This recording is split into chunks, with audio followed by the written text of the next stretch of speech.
ඩිම්ස් kitchen plus journey එකට ආපු ඔබ හැමෝම මම සාදරයෙන් පිළිගන්නවා. අද මම හදනවා රසවත් කරවිල සලාදයක් අමු කරවිල වලින්.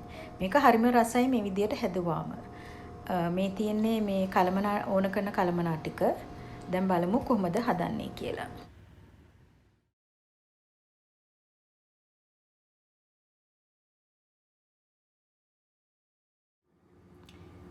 අමු කරවිල සම්බෝලයට ඕන වෙනවා මේ වගේ පොඩියට මේ පුංචියට කපාගත්ත මේ වගේ කරවිල මං ගෙඩි භාගයක් විතර අරන් තියෙන්නේ. ඒ වගේම තක්කාලි පොඩියට කපලා, ඒ වගේම බෙල් පෙපර් භාගයක් ගෙඩි භාගයක් විතර පුංචියට කපලා, ඒ වගේම මිරිස්, අමු මිරිස් කරලා, ඒ වගේම රතු ලුණු ගෙඩි කාලක් වගේ හීනියට කපලා. ඒ වගේම මම පාවිච්චි කරන ඇපල් සයිඩර් විනිගර්. ඔයගලන්ට පුළුවන් සාමාන්‍ය මේ විනාකිරි පාවිච්චි කරන්න. ඒ වගේම ලුණු, ඒ වගේම ගම්මිරිස් පාවිච්චි කරනවා. දැන් බලමු හදන්නේ කොහොමද කියලා. මම කරන්නේ මේ ඔක්කොම ටික දැන් මේ දානවා වාජනේට. කරවිල පොඩිට කපපු එක.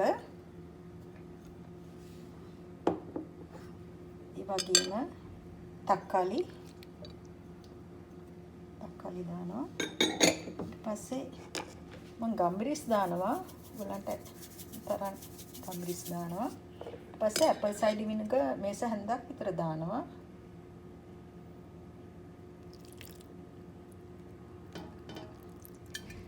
ඒ වගේම ලුණු අවශ්‍ය ප්‍රමාණයට. ඊට පස්සේ හොඳට ඔක්කොම කලවම් කරන්න.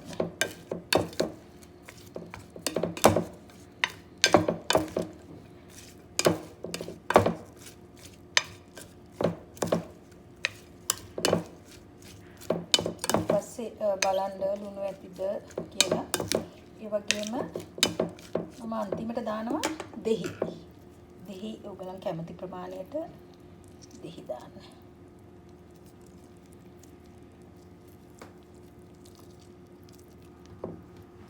මම ගෙඩි භාගයක් විතර දානවා. මම අපහ හොඳට කලවම් කරනවා.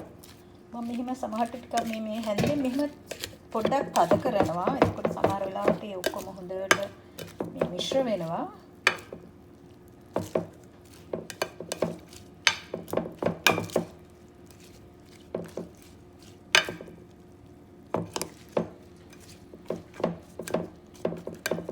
තියෙන්නේ මගේ අමු කරවිල සම්බෝලේ.